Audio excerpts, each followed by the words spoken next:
की इस वीडियो में आपको G20 से रिलेटेड जितने भी क्वेश्चन आपके मन में उठ रहे हैं, हर एक सवाल का आपको जवाब मिलेगा। वीडियो को अंत तक देखिएगा। चलिए आपको बता दें कि G20 का सम्मेलन इस बार जो है नई दिल्ली में भारत के मंडप में हो रहा है और इसकी अध्यक्षता भारत कर रही। भारत के प्रधानमंत्री अलग अलग देशों के नेताओं का स्वागत कर रहे हैं और ये कोणार्क के जो व्हील है वहाँ पर ये कर रहे हैं। तो इसके पीछे का रहस्य बताएंगे, पाकिस्तान इसमें क्यों नहीं है, कौन कौन से नेता आए हुए, क्या क्या खर्चा है, क्या क्या चीजें, हर चीज को एक बारीकी से समझाएंगे। आपको बता दें कि भारत मंडपम में दिल्ली के प्रगति मैदान के भारत मंडपम में G20 की बैठक हो रही है और इसमें तमाम देशों के नेता जो हिस्सा ले रहे हैं। आपको बता दें कि आज G20 समिति की बैठक दिल्ली में बने भारत मंडपम में हो रही है जो 9 और 10 सितंबर को होगी। आपको बता दें कि इससे पहले प्रधानमंत्री नरेंद्र मोदी ने स्वागत स्थल पर लगाए गए कोणार्क व्हील के सामने खड़े होकर के G20 के नेताओं का स्वागत किया है। और ये क्या आप इस कोणार्क व्हील के बारे में जानते हैं? तो आपको बता दें कि दरअसल भारत मंडपम में लगाई गई कोणार्क व्हील जो है इसका इतिहास काफी पुराना है। इसका निर्माण 13वीं शताब्दी में राजा नरसिम्हा प्रथम के शासन काल के दौरान किया गया। और अगर आप ध्यान से देखें तो 24 तिलियों वाला जो चक्र है वो भारत के राष्ट्रीय ध्वज में भी शामिल है और ये जो भारत की प्राचीन ज्ञान, उन्नत सभ्यता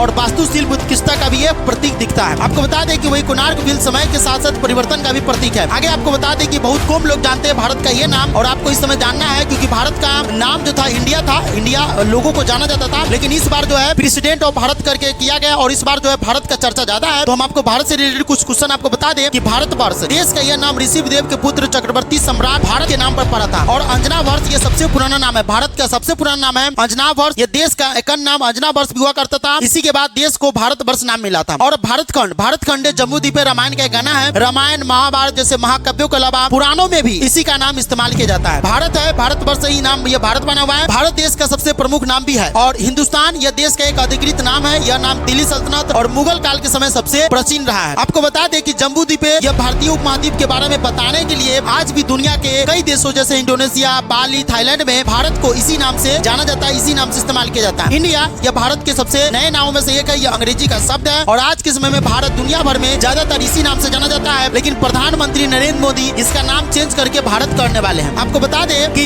G20 की सम्मेलन हो रही है और आज और कल दिल्ली में क्या क्या चीजें बंद रहेगी। आपको बता दें कि लेकर दिल्ली में यातायात को बंद कर दिया गया, रास्ता को बंद कर दिया गया। आपको बता दें कि मथुरा रोड, भैरव मार्ग और रिंग रोड शुक्रवार से ही बंद कर दिया गया। जब तक ये सम्मेलन खत्म नहीं हो जाता तब तक वो बंद रहेगा। और प्रगति मैदान टनल को भी आम यात्री के लिए बंद कर दिया गया और अंतरराज्यीय बस जो यहाँ पर आएंगे वो रिंग रोड पर ही जाकर के उसको खत्म करना, वहीं पर जाकर के वो रुक जाएगा। उसके अलावा 9 और 10 को अपने वाहन का इस्तेमाल न करने के लिए सरकार की तरफ से उपदेश दिया गया और कहा गया कि मेट्रो का इस्तेमाल करें। उसके अलावा आपको बता दें कि G20 उस होटल में एक रात का किराया जहाँ पर जो बाइडेन ठहरे हुए हैं उसके बारे में आपको बता दें कि G20 शिखर सम्मेलन में अमेरिका के राष्ट्रपति जो बाइडेन समेत कई बड़े देश के नेता जो है, राष्ट्राध्यक्ष जो है शामिल हुए हैं और उसके ठहरने के लिए क्या क्या प्रबंध किया गया। आपको बता दें कि जो बाइडेन और उनकी पूरी अमेरिका सीक्रेट सर्विस को ठहरने के लिए दिल्ली का ITC मोरिया होटल को मतलब बुक किया गया है और इसमें जो है इस होटल के 400 कमरे बुक किए गए। राष्ट्रपति बाइडेन होटल के 14वें फ्लोर पर ठहरेंगे और देश के टॉप होटल में शामिल ITC मोरिया में ज्यादातर विदेशी VIP मेहमानों को ही ठहरने के लिए यहाँ पर रोका जाता है और रिपोर्ट्स के मुताबिक जो बाइडेन चाणक्य स्वीट में रुकने वाले हैं जिसका एक रात के किराया लगभग 8 लाख रुपया है और ये इसमें जो है जो बाइडेन ठहरेंगे। और राष्ट्राध्यक्ष को ठहरने के लिए दिल्ली के 30 से ज्यादा होटलों को बुक किया गया है। आपको बता दें कि G20 से बड़े सामान्य ज्ञान कुछ आपको बता दें कि शिखर सम्मेलन G20 शिखर सम्मेलन सबसे पहली बार कहां पर आयोजित किया गया था और कब आयोजित किया गया था। ये 2008 में सबसे पहले अमेरिका में आयोजित किया गया था। और G20 के सदस्य कौन कौन से हैं तो आपको बता दें कि G20 के सदस्य जो है वो अर्जेंटीना, ऑस्ट्रेलिया, ब्राजील, कनाडा, चीन, France, Germany, Bharat, Indonesia, Italy, Japan, Korea गणराज्य, मैक्सिको, रूस, सऊदी अरब, दक्षिण अफ्रीका, तुर्की, यूनाइटेड किंगडम, संयुक्त राज्य अमेरिका, यूरोपीय संघ शामिल थे, लेकिन अब अफ्रीकन यूनियन को भी इसमें शामिल कर दिया गया है। नई दिल्ली में G20 शिखर सम्मेलन का आयोजित किया जा रहा है। कहां पर किया जा रहा है तो नई दिल्ली में G20 का आयोजन किया जा रहा है और नई दिल्ली के प्रगति मैदान में आधुनिक भारत मंडप का कन्वेंशन सेंटर बना हुआ है। और आपको बता दें कि G20 2023 का लोगो कैसा दिखता है तो G20 2023 का लोगो इस तरीके से है और ये राष्ट्रीय ध्वज के तिरंगों में इसका कलर किया गया है। भारत की G20 अध्यक्ष का विषय क्या है तो भारत की G20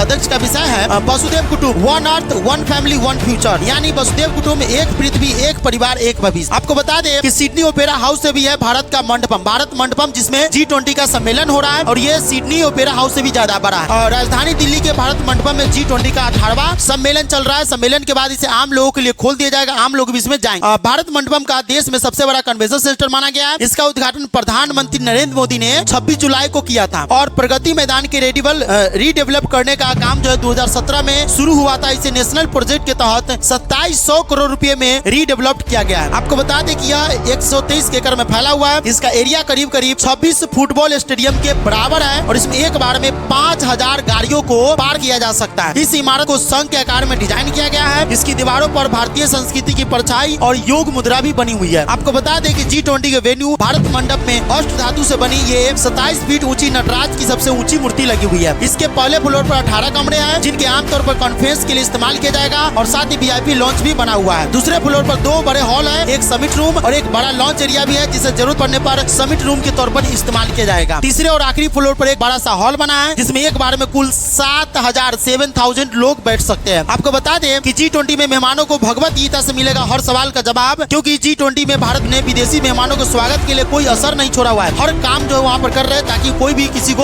अपमानित न हो। G20 शिखर सम्मेलन में भारत अपनी हाईटेक टेक्नोलॉजी का भी इसमें प्रदर्शन करेगी। और हाईटेक टेक्नोलॉजी क्या है, तो आस्क गीता चैटबॉट को इसी साल जो इंस्टॉल किया गया है और आस्क गीता चैटबॉट मेहमानों को उनके सवालों का जवाब भगवत गीता के आधार पर देगा। और आस्क गीता चैटबॉट इसी साल की शुरुआत में लॉन्च किया गया। G20 में मदर ऑफ डेमोक्रेसी प्रदर्शनी भी हो रही है, जो कि AI पर आधारित है। आपको बता दें कि पाकिस्तान इसका क्यों नहीं हिस्सा है। पाकिस्तान इसका हिस्सा इसलिए नहीं कि G20 की मेजबानी भारत कर रहा है और पाकिस्तान टुकटुकी लगाकर देख रहा है कि भारत भी हमको बुला ले, लेकिन भारत बुलाने वाला नहीं है। ऐसे में हमारा पड़ोसी देश पाकिस्तान जो है भारत की तरफ टुकटुकी लगा करके देख रहा है। क्या आप जानते हैं कि G20 का हिस्सा पाकिस्तान क्यों नहीं है? क्योंकि 1999 में जब यह स्थापना हुआ था, उस समय उन देशों को G20 ग्रुप में शामिल किया गया था जो दुनिया की प्रमुख अर्थव्यवस्था थी, लेकिन पाकिस्तान की तो कोई अर्थव्यवस्था नहीं है। पाकिस्तान जो है दुनिया की शीर्ष अर्थव्यवस्थाओं में शामिल भी नहीं था और ये सिलसिला लगातार इसका गिरता चला गया और पाक की आर्थिक स्थिति लगातार खराब होती गई और अभी भी ये देश जो है दुनिया की 42वां अर्थव्यवस्था वाला देश माना जाता है।